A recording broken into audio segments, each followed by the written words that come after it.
हजार है और अब तक 19,11,000 रुपए बोली लग चुकी है। श्री भवानी सिंह जी सन ऑफ बुद्धा राम जी राव सोवों की ढाणी, एक बार उनके लिए जोरदार ताली हो जाए।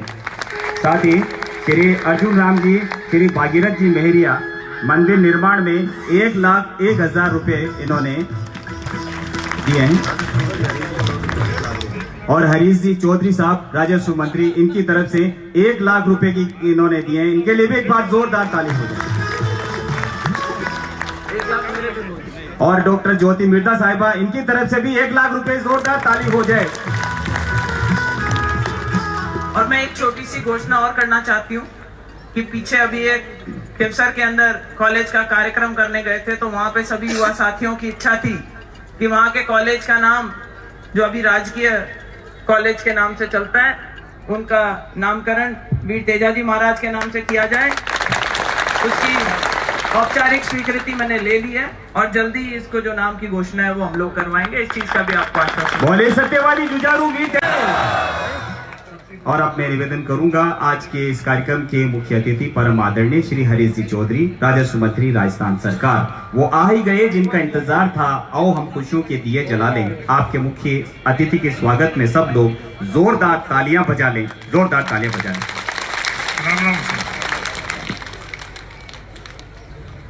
सबसे पहले तो मैं तेजाजी महाराज की इस पावन भूमि को नमन करता हूं। सभी नागौर के जनता को नमन करता हूं, इस धरती को नमन करता हूं। तेजाजी का जयकारा मेरे से पहले बहुत लोगों ने लगवाया। मेरा तो यही निवेदन है कि तेजाजी का जयकारा मुख से लगाते लगाते हम लोग मन से भी लगातार लगाते रहे। ये तेजाजी की आशीष आप सब लोगों के ऊपर है। मुख से लगाना और मन से लगाना, इसमें काफी अंतर है। जैसे साधु संत अपने को वो मार्ग दिखाते हैं। आज इस कार्यक्रम में मंच पर विराजे हुए भूतनाथ जी कुमारा से हाईवे महंत साहब, हमारे सबके जसनाथ आश्रम से महंत सूरजनाथ जी, लीलसर गादी के महंत मोटनाथ जी महाराज, गोविंद गोपाल दास जी, रमादास जी महाराज देवरी से पधारे हुए, मंच पर विराजे हुए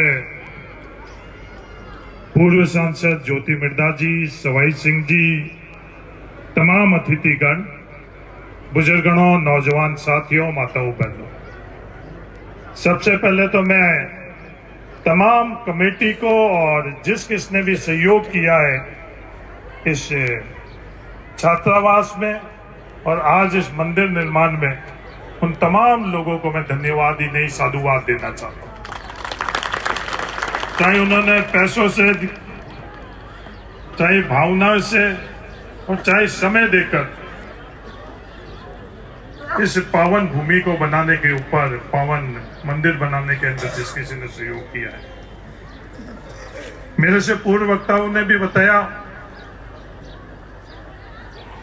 तेजाजी महाराज से हम लोगों को बहुत कुछ प्रेरणा मिलती है। ये आज की पीढ़ी के हम लोग हैं कि उनसे क्या प्रेरणा लें। तेजाजी महाराज ने जो मार्ग हम लोगों को दिखाया, दुनिया के अंदर बहुत कम मार्ग ऐसे लोक देवताओं ने दिखाए। किसी मकसद से, किसी और के लिए पूरा जीवन लगाना और गाय को बचाने के लिए अपना जीवन देना, ये तेजाजी महाराज ने अपने पूरे जीवन के अंदर हम लोगों को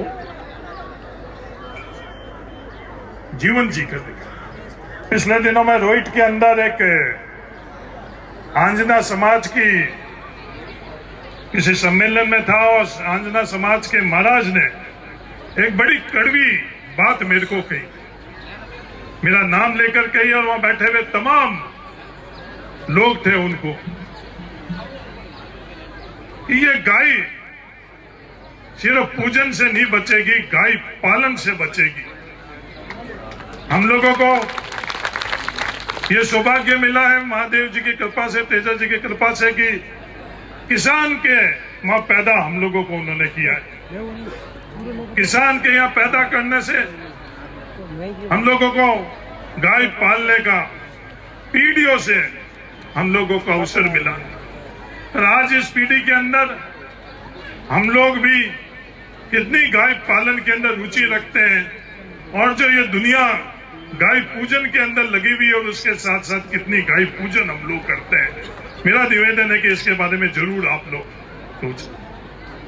तेजा जी की जयकारा, तेजा जी को हम लोग याद करें। उसके अंदर अगर सबसे मुख्य कोई संदेश हम लोगों के सामने है, एक तो गाय के संदर्भ में है कि गाय हम लोग कैसे पाले, और दूसरा संदेश है कि जीवन के अंदर वचन के ऊपर अटल रहे और जीवन किसी मकसद से और दूसरों के लिए अपना जीवन जिए। ये तेजा जी महाराज ने पूरी दुनिया के अंदर एक साफ और स्पष्ट संदेश दिया। आने वाले समय के अंदर तेजा जी के जन्मस्थली पर भी एक भव्य मंदिर का निर्माण हुई। अध्यक्ष महोदय भी यहाँ बैठे हुए हैं। मेरा निवेदन है कि आप लोग आज्ञावान हो और एक भव्य मंदिर, तेजा जी का मंदिर खरनाल के अंदर निर्माण। ये सिर्फ नागौर के लोग ही नहीं, पूरे देश और दुनिया के लोग जिनकी भावना इससे जुड़ी हुई है, उन सबकी ये तरह की चाहत है। आप लोग इस अच्छी भावना से शुरुआत करो। पूरी देश और दुनिया के अंदर इस भावना से जुड़े हुए तमाम लोग इसके अंदर अपना योगदान करेंगे, ये मैं आपको विश्वास दिलाना चाहूंगा। नागौर की भूमि साधु संतों की, लोक देवताओं की भूमि रही। नागौर की भूमि से जब जब आवश्यकता पड़ी, तब चाहे किसान आंदोलन के लिए, चाहे और किसी संदर्भ के अंदर नागौर के हर पीढ़ी के लोगों ने आज्ञावान होकर अपना योगदान किया है। नौजवान साथ आजादी के पहले और आजादी के बाद में किसी ने कल्पना नहीं की थी उस व्यवस्थाओं के परिवर्तन करने की। पूरे मारवाड़ के अंदर एक किसान आंदोलन खड़ा हुआ, और वो किसान आंदोलन का नेतृत्व बलदेव राम जी मिर्दा ने किया। ये नागौर की भूमि थी। आज दुनिया पूछती है 60 साल के अंदर हुआ क्या। हम लोग तालियां बजाने लग जाते हैं कि हाँ 60 साल के अंदर हुआ क्या। 60 साल पहले हम लोगों की क्या स्थिति थी। किसान आंदोलन के माध्यम से भूमि अधिकार का बिल पास हुआ, और नागौर की भूमि थी, उसने ऐसे मजदूर राजस्थान के किसानों को किसान की पहचान दी बलदेव राम जी मिर्दा के नेतृत्व के अंदर। इसलिए मैं नागौर की भूमि को नमन करता हूं। आज मैं यहाँ खड़ा हूं, जहां कहीं भी पहुंचा हूं, अगर उस बात की जड़ कहीं से है, वो किसान आंदोलन जिसका नेतृत्व बलदेव राम मिर्दा जी ने किया। ये पवित्र और पावन भूमि है नागौर की। बलदेव राम मिर्दा जी के बाद में नाथूराम मिर्दा जी, मेरा सौभाग्य रहा नाथूराम मिर्दा जी के साथ काम करने का, निकट से देखने के लिए। नौजवान साथियों, मेरा निवेदन है कि इन दो बातों को आप नजदीकी से जरूर समझो। एक तो खातेदारी का अधिकार, और दूसरा नाथूराम मिर्दा जी ने कृषि के संदर्भ के अंदर, खेती के संदर्भ में, गांव के संदर्भ में एक रिपोर्ट बनाई। वो रिपोर्ट अगर आप लोग पढ़ोगे तो आपको देश के किसान की आज भी समस्या का समाधान नाथूराम मिर्दा जी ने आज से 30-40 साल पहले बता दिया था। जो विश्वास नाथूराम मिर्धा जी ने पूरे मारवाड़ी नहीं, राजस्थान नहीं, इन सीमाओं के बाद किसान को, जो जाति और धर्मों में बटे हुए किसान, जो बड़ी ताकतों ने उनको बांट पका था, नाथूराम मिर्धा जी ने उन ताकतों को करारा जवाब देते हुए किसान को किसान की पहचान दी, जाति और धर्म से, बंधन से ऊपर उठाकर। इस संदर्भ में किसी का योगदान है, वो नागौर की पावन धरा का है। नाथूराम मिर्धा जी के नेतृत्व के अंदर हमको पूरे मारवाड़ और देश और दुनिया के, उस वक्त भी जातिवाद बड़ा गहरा था, धर्म के संदर्भ में उस वक्त भी बहुत दूसरी भ्रांतियां हुआ करती थी, पर किसान को एक पहचान दिलाने के लिए जो नागौर से शुरुआत हुई, उसके कारण ही आज किसान उस स्थिति से, मजदूर से किसान का वो दौर था, आगे बढ़ा। फिर ये आज हम लोग किसान के संदर्भ में ये स्थितियां क्यों देख रहे हैं? नौजवान साथियों, किसान भाइयों, आज ये स्थितियां इसलिए देख रहे हैं कि जो स्थापित ताकतें हैं इस देश की, जो आजादी के बाद किसान को आगे बढ़ता हुआ, किसान किसकी कीमत पर आगे बढ़ता था? उन बड़े लोगों की कीमत पर आगे बढ़ता था। लगातार 30-40 साल आजादी के बाद में किसान मजबूत हुआ। उसके बाद उन बड़ी ताकतों ने किसान को किसान के माध्यम से ही कमजोर करने की शुरुआत की। आज किसानों की जो स्थिति है उसके अंदर वो सफल हो चुके हैं। अगर किसान मजबूत नहीं होगा तो ये देश मजबूत नहीं होगा। जिंदाबाद करने के लिए भारत में अगर किसान की जिंदाबाद नहीं होगी तो भारत की जिंदाबाद भी मुमकिन नहीं है। मैं आज पासला सिद्धा की भूमि पर खड़ा हूं। महादेव जी की कृपा, तेजा जी की कृपा, जसनाथ जी के नीचे पानी है। मैं आज से 20 साल पहले, 25 साल पहले भी यहाँ आया करता था। अभी मेरे साथ पढ़ने वाले एक व्यक्ति ने मेरे को एक कागज बताया, 20-25 साल पहले ये भी थली थी, नाम से तो थली है आज भी, उस वक्त यहाँ धुरे हुआ करते थे।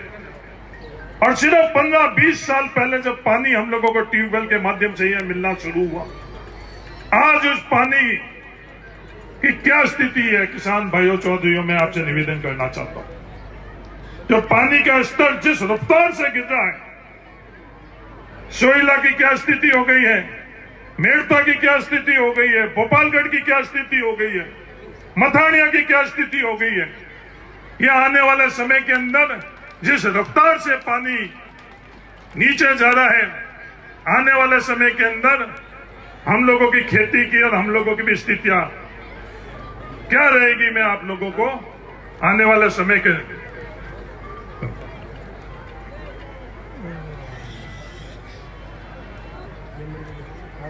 आज भी क्या स्थिति है खेती की। ये दुनिया के अंदर विवाद, जब किसान, गांव और युवाओं की बात होती है, जब ये विवाद क्यों करवाती है बड़ी ताकतें? उन ताकतों के मोहरे बनकर हम लोग विवाद करते हैं। बड़े लोगों के संदर्भ में कोई फैसला होता है तो ये विवाद नहीं होता है। 3 लाख करोड़ रुपए बड़े लोगों को, नहीं तो कहीं अखबार में चर्चा, नहीं कहीं टीवी में चर्चा, नहीं अपन लोगों के आपस में विवाद की चर्चा। जो बड़े बड़े धनादे हैं, कॉर्पोरेट टैक्स उनके आधे कर दिए, वो आधे जो कॉर्पोरेट टैक्स करने से उनको ताकत बढ़ाई गई, उस चीज की कहीं भी चर्चा नहीं। पर किसान के संदर्भ में, गांव के संदर्भ में, युवाओं के संदर्भ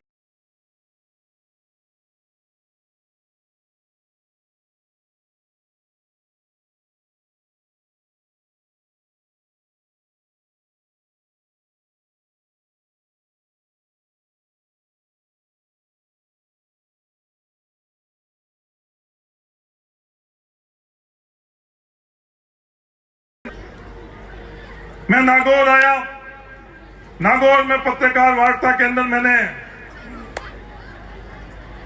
चिंता जाहिर की कि फसल बीमा के पैमाना बदलने से नागौर के किसान भाइयों, पहले 60-40 का जो पैमाना था, 60% तो बरसात और 40% दूसरा पैमाना। वो पैमाना बदलकर 60-40 क्रॉप कटिंग का, वो पैमाना बदल गया 60-40-30-30। एक और नया पैमाना सैटेलाइट के माध्यम से बाड़मेर जिले के अंदर 731 करोड़ से 331 करोड़ सिर्फ एक पैमाना बदलने से हो गया। 331 करोड़ के करीब नुकसान बाड़मेर जिलों के किसानों को हुआ। ये मैं आपके सामने रखना चाहता हूं कि यह चिंता का विषय है या नहीं है।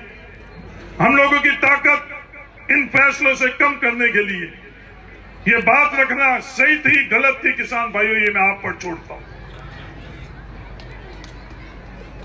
आपदा के अंदर, अकाल के आपदा के अंदर जो पैमाने बदले गई, पहले गिरदावरी के मार्फत से वो फैसला होता था कि किस जिले के अंदर अकाल है या नहीं है। वो पिछले सालों के अंदर इस सरकार ने बदल लिया है कि नहीं, उसके हिसाब से नहीं, दूसरा पैमाना रखो। उसका नुकसान सबसे पहले किसी जिले को हुआ तो वो नागौर और बीकानेर को हुआ है।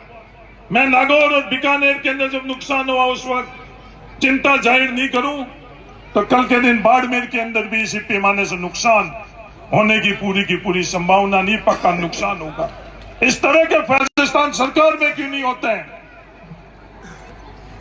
हम सब लोगों की जिम्मेवारी बनती, कहीं कमी गलती कोई भी करे, मैं करूं, राजस्व मंत्रालय करे, राजस्थान सरकार करे, हर किसी को यह अधिकार है कि हम लोगों के सामने अंगुली उठाकर ये बात करें कि ये गलती कमी क्यों रही। हमारी जिम्मेवारी ये बनती है तो इसकी बात को हम लोग समझें और सही लगे तो इस बात के अंदर हम लोग हल निकालने के लिए प्रयास करें। आज पूरे राजस्थान के अंदर सीमावर्ती जिलों के अंदर टिड्डियों का जो प्रकोप रहा, सबसे ज्यादा जैसलमेर में, फिर बीकानेर में, फिर बाड़मेर में, फिर जालौर, फिर हनुमानगढ़ गंगानगर में थोड़ा सा सिरोही के अंदर। आज नागौर के अंदर वो टिड्डियां नहीं आई है। किसान भाइयों, नागौर में टिड्डियां क्यों नहीं आई? दुनिया की किसी ताकत ने वो टिड्डियां नहीं रोकी, सिर्फ उस इलाके के किसानों की ताकत ने टिड्डियां वहां की वहां खत्म की है। ये बात मैं आप लोगों के बीच में नहीं कह रहा हूं, पहले दिन से लेकर हर जगह ये मैं बात कह रहा हूं कि किसान की ताकत, किसान को उस टिड्डियों से रोकने के अंदर किसानों ने लगाई। उस टिड्डी के अंदर जो किसान का योगदान था, मुझे आज तक समझ में नहीं आया कि वो विवाद बाड़मेर की धरती पर क्यों हो रहा। टिड्डी तो जैसलमेर में सबसे ज्यादा, बीकानेर में, उसके बाद में तीसरा नंबर बाड़मेर।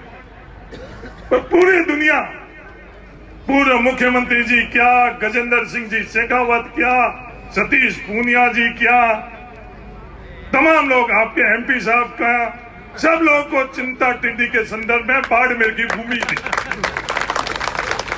विवाद के लिए बाड़मेर क्यों? मैं नागौर आऊं तो मेरा कर्तव्य बनता है कि नागौर के अंदर कहीं भी विवाद हो तो उस विवाद को मिटाकर आपस में जोड़ें।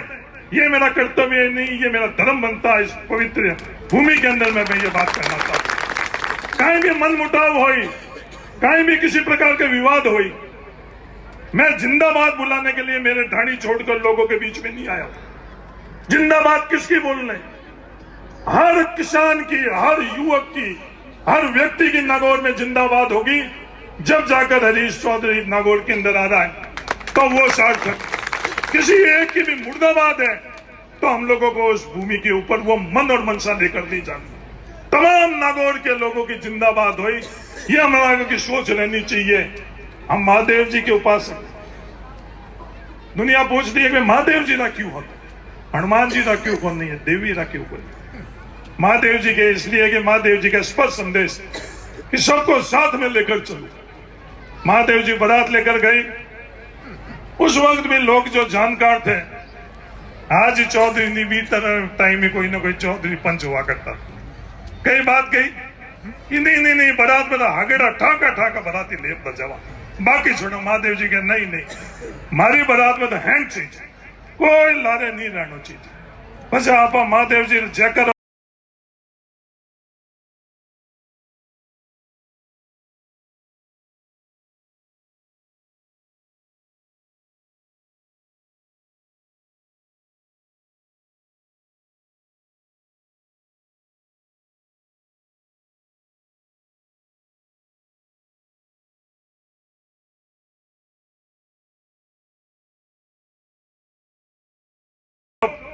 राजनीति को बदनाम कर रहे हैं, उनकी मंशा ये है किसान की आवाज, नौजवान की आवाज, आम लोगों की आवाज निर्णय तक नहीं पहुंचे। इसलिए इस राजनीति को, कि राजनीति के अलावा दूसरी और कोई जरिया नहीं है, जनप्रतिनिधि के अलावा कोई जरिया नहीं है जिसके मार्फत से अपन लोगों को हक मिल सके, अपन लोगों को सही निर्णय मिल सके। इकलौता जो रास्ता था उसको बंद करने के लिए उन लोगों ने राजनीति को बदनाम करने का शुरुआत किया। काफी हद तक वो सफल हो चुके हैं। आप राजनीति में लेकर किस मन और मनसा से, अगर नागौर आकर मैं सबकी जिंदाबाद की मनसा से हूं तो नागौर के अंदर आना मेरा सार्थक है। राजनीति में आकर जिस वर्ग का आज जो कुछ भी हम लोग बोलते हैं, मैं इस भूमि पर या कहीं जाकर बोलता हूं तो बाड़मेर का उसके अंदर बात झलकती है, बाइतों की बात झलकती है, किसान की झलकती है, जाट की झलकती है, गोदारा की झलकती है, मेरे परिवार की झलकती है। इसलिए हर इंसान अपनी वाणी, अपने कर्म अगर शुद्ध रखेगा तो जिससे जुड़े हुए हैं उन सभी लोगों का, क्षेत्र का अच्छा लगेगा। ये विवाद खड़ा करना बहुत आसान है। हम लोगों को कोई नहीं पूछता था जब लोगों की ताकत हम लोगों के पास नहीं थी। इस पासला सिद्धा में मैं 25-30 साल पहले आया, मोटरसाइकिल लेकर आए थे, किसी ने नहीं बैठाया कि भाई बिना बैठ, पानी पी, चाय पी, किसी ने नहीं पी। पर किसके पीछे? बाड़मेर के लोगों के विश्वास की ताकत से आज हम लोग यहाँ आते हैं तो आपकी नजरें थोड़ी आदर की और श्रद्धा की होती है। आप लोगों की ताकत हम लोग किस रूप में उपयोग करें, हम अच्छी बात करें, विवाद करें, इससे हम लोगों को फायदा या नुकसान है। मेरा निवेदन है इस बारे में आप जरूर सोचें। दुनिया चाहती है हम अच्छी बात करें, दुनिया ये बात करती है ये तो किसान है ऐसे ही बोलेंगे, नहीं, वो समय अलग है। आज के समय के अंदर किसान के नौजवान हर क्षेत्र के अंदर आगे बढ़ रहे हैं। मैं दुनिया को ये बताना चाहता हूं किसी चीज में हम लोग कम नहीं है। आज दुनिया की बेहतरीन से बेहतरीन जगह के ऊपर किसान परिवार में पैदा हुआ नौजवान आज शिखर के ऊपर है। मेरे खुद के गांव के अंदर पिछले दिनों के अंदर एक नौजवान को दुनिया के सबसे बड़े कंपनी अमेज़न के अंदर 1.5 करोड़ की तनख्वाह मिली। वो किसान का ही खून था।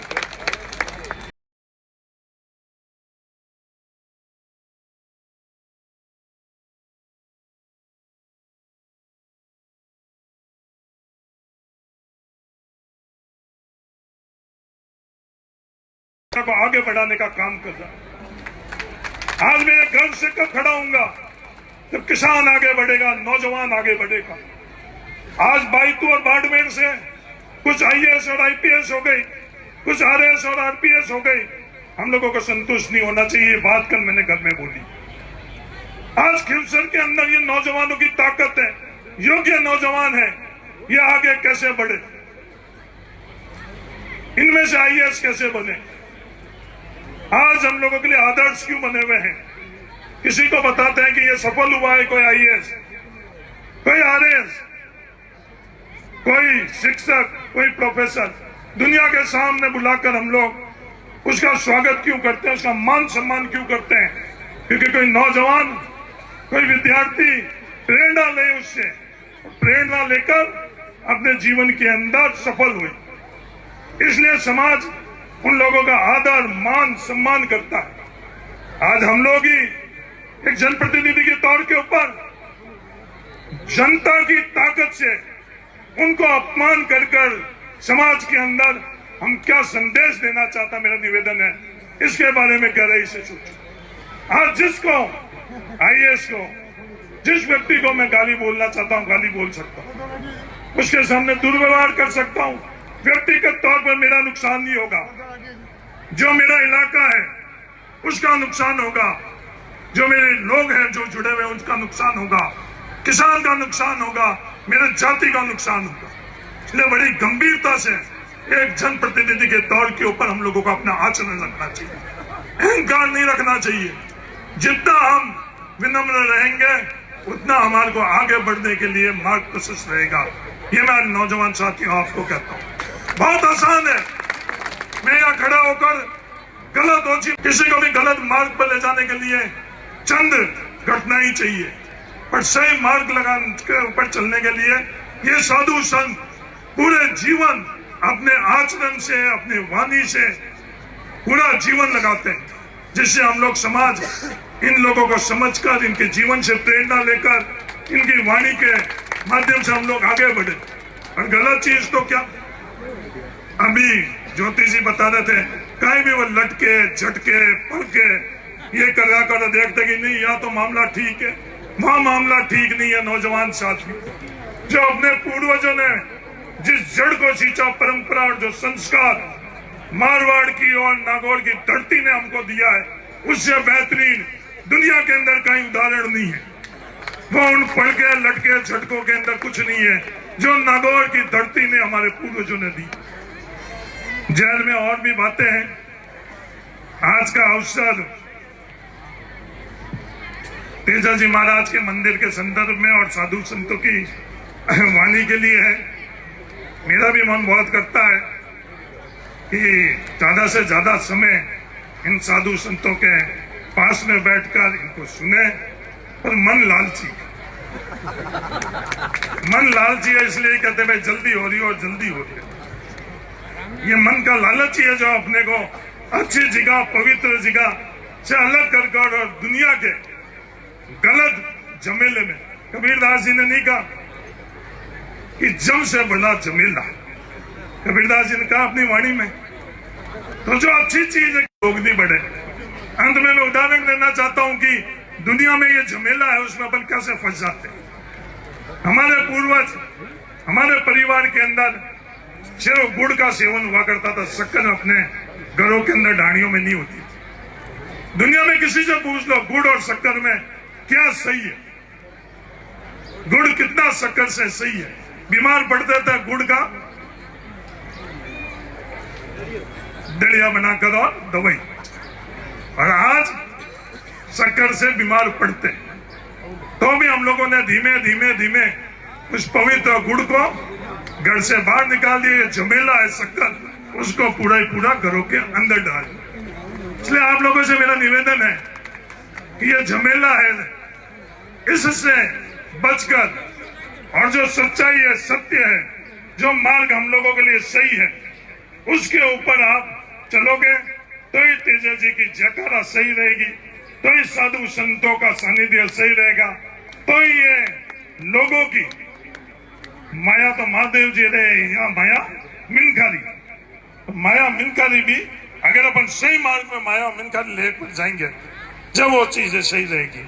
काफी समय ले लिया, इसलिए माफी चाहता हूँ। भविष्य में भी जब कभी भी, पिछले दिनों में मैं यहाँ नागौर में आया, दुनिया पूछे कि भाई सरकार ने भेजा, मैं कहा सरकार तो मैं खुद हूँ। सरकार कौन है?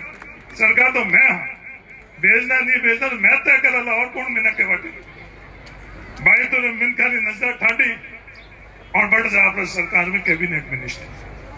तो सरकार का कहोगे, सरकार पे आदर से नहीं है, कैबिनेट ही सरकार है। जब कभी भी खीवसर को, नागौर को मेरी आवश्यकता रहेगी, हर समय मैं आप लोगों के लिए तैयार रहूंगा। सुख में और दुख में ये वापस में दोहरा रहा हूं। जैसी छाछ राबड़ी बाइतू वालों के लिए है, बाड़मेर वालों के लिए, वो आपके लिए हाजिर। जो मान सम्मान घर के लिए है वो आप लोगों के लिए हाजिर। आधी रात को आप याद करना, मैं हाजिर हूँ आप लोगों के लिए। धन्यवाद। राम नाम सा।